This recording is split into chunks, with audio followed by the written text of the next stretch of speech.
xidigada Nimca Dareen iyo xidig Cabdi Ciise Cajuun waxay soo wada qaadeen hees ay si aad uga falceliyeen dadka daawadayaasha ah, laakiin aan ku su'aalay marka aad si fiican u dhuuxdo erayada laab qaboojinta ah iyo magac bixinta heesta oo ah kamayro wixii ku soo maray maxaa kugu soo dhacaya? maxaa ka jira in heestani lagu bahdilayo Safiya Tusmo sidoo kalena ay Nimca Dareen ku garab istaagayso Cajuun oo iska meeri waayay fadeexo uu kala kulmay dhacdo ay jira ka wada ahaayeen isaga iyo Safiyo. su'aalahaas iyo falcelintii ka dhalatay heestan iyo Safiya Tusmo waxa ay ka ogtahay ayaan halkan ku falanqayn doonaa. laakiin marka hore muuqaalkan like saar si uu u gaaro meel dheer una gudbi saaxiibkaaga sheekadan danaynaya.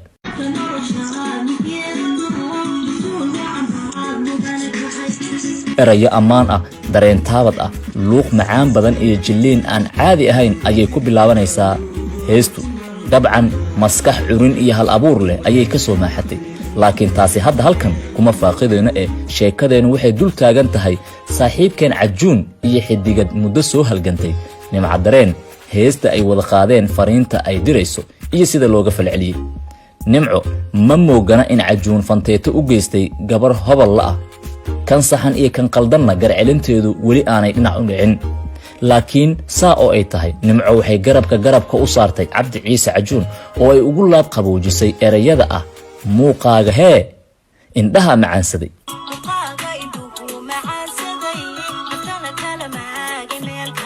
soo baxday heeskan durba Safiya Tusmo waa ay soo kacday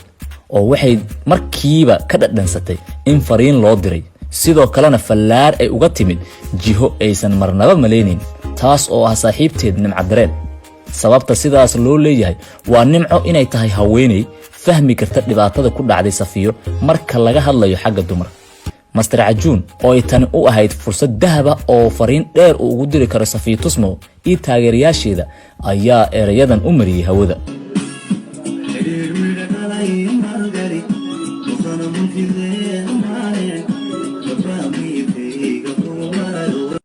halkaas marka ay taagan tahay falcelin ayaa durba ka bilaabatay baraha bulshada. weeraro aan caadi ahayn ayaa ka socda baraha bulshada, labadan xidig ayay ku dul habsanayaan. haddii aan soo qaadano qaar ka mida dadka falcelinta bixiyay, waxa ugu horeeya qofkan waxa uu leeyahay hadhow ayay dhahaysaa waanu isqabnay intay la soo haysto nin la karantiilay yaa ila arka waxa soo socda ayuu yiri. gabadhan ayaa iyaduna markeeda daftoo waxay tiri iyadoo qoslaysa Nimca Dareeney habo ninkan kaameraha badan iska ilaali. falcelino qosol leh ayaa ka dhashay ee adiga maxaa kaaga baxay? Nimco ma moogana in Cajuun fanteeto u geystay gabar hobol la ah, kan saxan iyo kan qaldanna garcelinteedu weli aanay dhinac u dhicin. laakiin saa oo ay tahay Nimco waxay garabka u saartay Cabdi Ciise Cajuun oo ay ugu laab qaboojisay erayada ah muuqaaga hee indhaha macaansaday.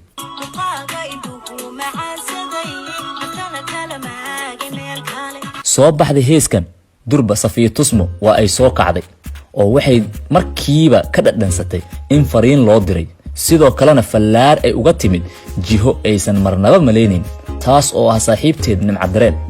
sababta sidaas loo leeyahay waa Nimco inay tahay haweeney fahmi karta dhibaatada ku dhacday Safiyo marka laga hadlayo xagga dumar. Master Cajuun oo ay tani u ahayd fursad dahaba oo fariin dheer uu ugu diri karo Safiya Tusmo iyo taageerayaasheeda ayaa erayadan u mariyay hawada.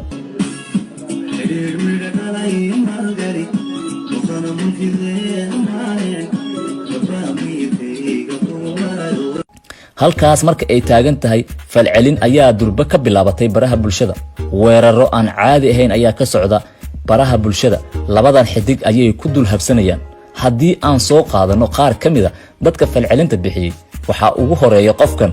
waxa uu leeyahay hadhow ayay dhahaysaa waanu isqabnay intay la soo haysto nin la karantiilay yaa ila arka waxa soo socda ayuu yiri. gabadhan ayaa iyaduna markeeda daftoo waxay tiri iyadoo qoslaysa Nimca Dareeney habo ninkan kaameraha badan iska ilaali. falcelino qosol leh ayaa ka dhashay ee adiga maxaa kaaga baxay? xidigada Nimca Dareen iyo xidig Cabdi Ciise Cajuun waxay soo wada qaadeen hees ay si aad uga falceliyeen dadka daawadayaasha ah, laakiin aan ku su'aalay marka aad si fiican u dhuuxdo erayada laab qaboojinta ah iyo magac bixinta heesta oo ah kamayro wixii ku soo maray maxaa kugu soo dhacaya maxaa ka jira in heestani lagu bahdilayo Safiya Tusmo sidoo kalena ay nimca dareen ku garab istaagayso Cajuun oo iska meeri waayay fadeexo uu kala kulmay dhacdo ay jira ka wada ahaayeen isaga iyo Safiyo su'aalahaas iyo falcelintii ka dhalatay heestan iyo Safiya Tusmo waxa ay ka ogtahay ayaan halkan ku falanqayn doonaa laakiin marka hore muuqaalkan like saar si uu u gaaro meel dheer una gudbi saaxiibkaaga sheekadan danaynaya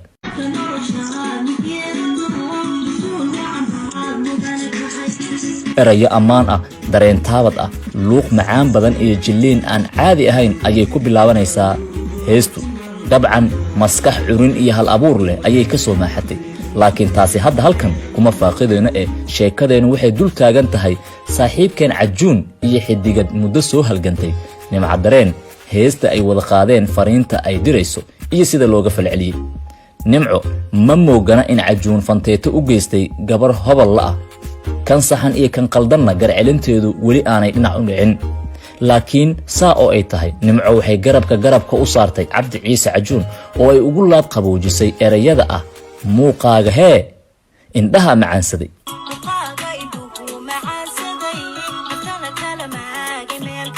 soo baxday heeskan durba Safiya Tusmo waa ay soo kacday oo waxay markiiba ka dhadhansatay in fariin loo diray sidoo kalena fallaar ay uga timid jiho aysan marnaba maleynin taas oo ah saaxiibteed nimca dareen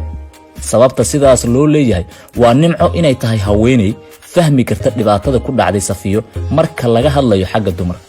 Master Cajuun oo ay tani u ahayd fursad dahab ah oo fariin dheer uu ugu diri karo Safiya Tusmo iyo taageerayaasheeda ayaa erayadan u mariyay hawada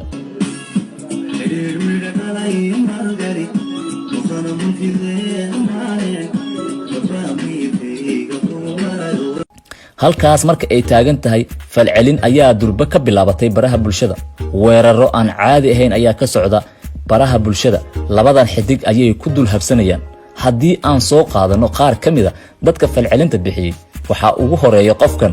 waxa uu leeyahay hadhow ayay dhahaysaa waanu isqabnay intay la soo heesto nin la karantiilay yaa ila arka waxa soo socda ayuu yiri gabadhan ayaa iyaduna markeeda daftoo waxay tiri iyadoo qoslaysa nimca dareenay habo ninkan kaameraha badan iska ilaali falcelino qosol leh ayaa ka dhashay ee adiga maxaa kaaga baxay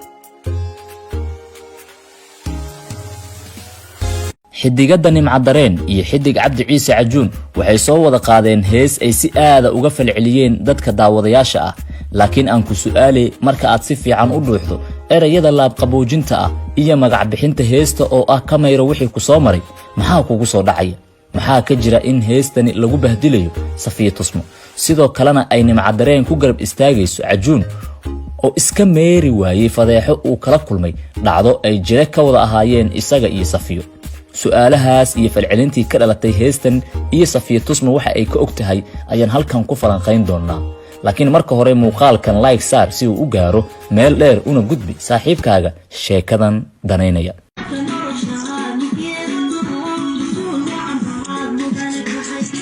erayo ammaan ah dareen taabad ah luuq macaan badan iyo jilliin aan caadi ahayn ayay ku bilaabanaysaa heestu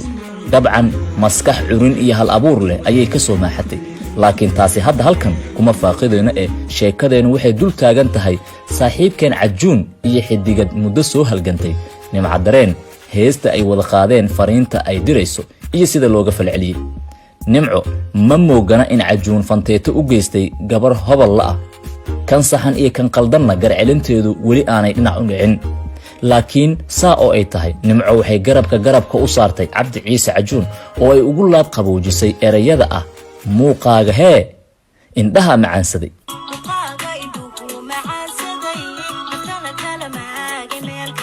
soo baxday heeskan durba Safiya Tusmo waa ay soo kacday oo waxay markiiba ka dhadhansatay in fariin loo diray sidoo kalena fallaar ay uga timid jiho aysan marnaba maleynin taas oo ah saaxiibteed nimca dareen sababta sidaas loo leeyahay waa nimco inay tahay haweeney fahmi karta dhibaatada ku dhacday Safiyo marka laga hadlayo xagga dumar Master Cajuun oo ay tani u ahayd fursad dahab ah oo fariin dheer uu ugu diri karo Safiya Tusmo iyo taageerayaasheeda ayaa erayadan u mariyay hawada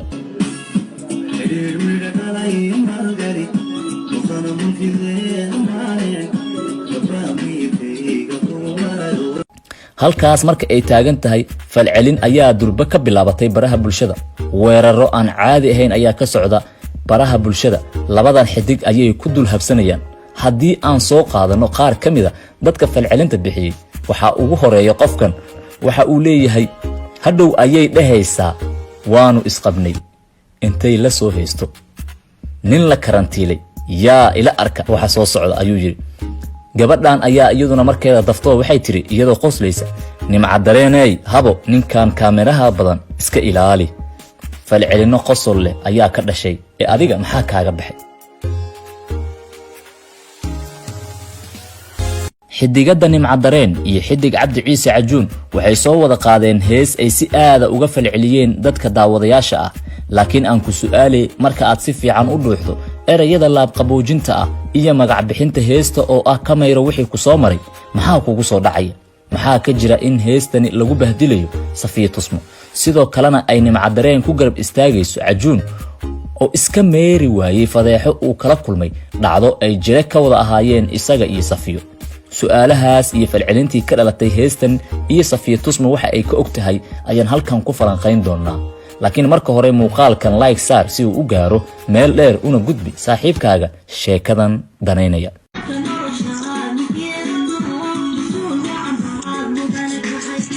erayo ammaan ah, dareen taabad ah, luuq macaan badan iyo jilliin aan caadi ahayn ayay ku bilaabanaysaa heestu. dabcan maskax curin iyo hal abuur leh ayay ka soo maaxatay. laakiin taasi hadda halkan kuma faaqidayno ee sheekadeenu waxay dul taagan tahay saaxiibkeen cajuun iyo xidigad muddo soo halgantay nimca dareen heesta ay wada qaadeen fariinta ay dirayso iyo sida looga falceliyey. nimco ma moogana in cajuun fanteeto u geystay gabar hobol la ah. kan saxan iyo kan qaldanna garcelinteedu weli aanay dhinac u dhicin. laakiin saa oo ay tahay, nimco waxay garabka u saartay cabdi ciise cajuun oo ay ugu laab qaboojisay erayada ah muuqaaga hee indhaha macaansaday.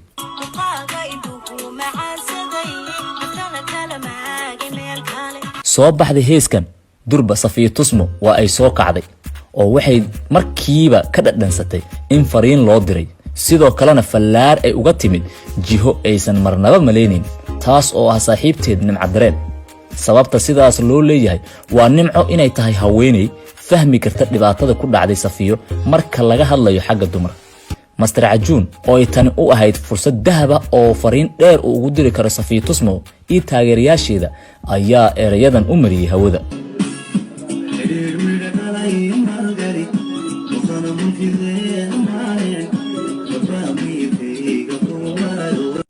halkaas marka ay taagan tahay falcelin ayaa durba ka bilaabatay baraha bulshada. weeraro aan caadi ahayn ayaa ka socda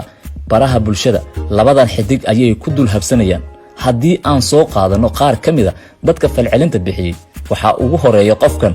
waxa uu leeyahay hadhow ayay dhahaysaa waanu isqabnay intay la soo haysto. nin la karantiilay yaa ila arka waxa soo socda ayuu yiri. gabadhan ayaa iyaduna markeeda daftoo waxay tiri iyadoo qoslaysa, nimca dareenay habo ninkan kaameraha badan iska ilaali. falcelino qosol leh ayaa ka dhashay ee adiga maxaa kaaga baxay? xidigada nimca dareen iyo xidig cabdi ciise cajuun waxay soo wada qaadeen hees ay si aada uga falceliyeen dadka daawadayaasha ah. laakiin aan ku su'aalay, marka aad si fiican u dhuuxdo erayada laabqaboojinta ah iyo magac bixinta heesta oo ah kamayro wixii ku soo maray, maxaa kugu soo dhacaya? maxaa ka jira in heestani lagu bahdilayo Safiya Tusmo, sidoo kalena ay nimca dareen ku garab istaagayso cajuun oo iska meeri waayey fadeexo uu kala kulmay dhacdo ay jire ka wada ahaayeen isaga iyo Safiyo? su'aalahaas iyo falcelintii ka dhalatay heestan iyo Safiya Tusmo waxa ay ka og tahay ayaan halkan ku falanqayn doonaa. laakiin marka hore muuqaalkan like saar si uu u gaaro meel dheer una gudbi saaxiibkaaga sheekadan danaynaya.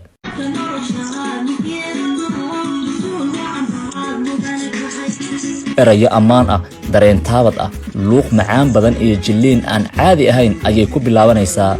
heestu. dabcan maskax curin iyo hal abuur leh ayay ka soo maaxatay. laakiin taasi hadda halkan kuma faaqidayno ee sheekadeenu waxay dul taagan tahay saaxiibkeen cajuun iyo xidigad muddo soo halgantay nimca dareen heesta ay wada qaadeen fariinta ay dirayso iyo sida looga falceliyey. nimco ma moogana in cajuun fanteeto u geystay gabar hobol la ah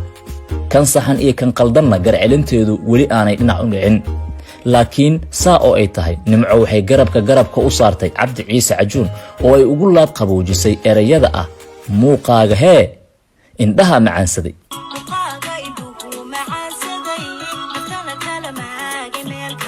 soo baxday heeskan durba Safiyo Tusmo waa ay soo kacday oo waxay markiiba ka dhadhansatay in fariin loo diray sidoo kalena fallaar ay uga timid jiho aysan marnaba maleynin taas oo ah saaxiibteed Nimco Dareen sababta sidaas loo leeyahay waa Nimco inay tahay haweeney fahmi karta dhibaatada ku dhacday Safiyo marka laga hadlayo xagga dumar Master Cajuun oo ay tani u ahayd fursad dahab ah oo fariin dheer uu ugu diri karo Safiyo Tusmo iyo taageerayaasheeda ayaa erayadan u mariyay hawada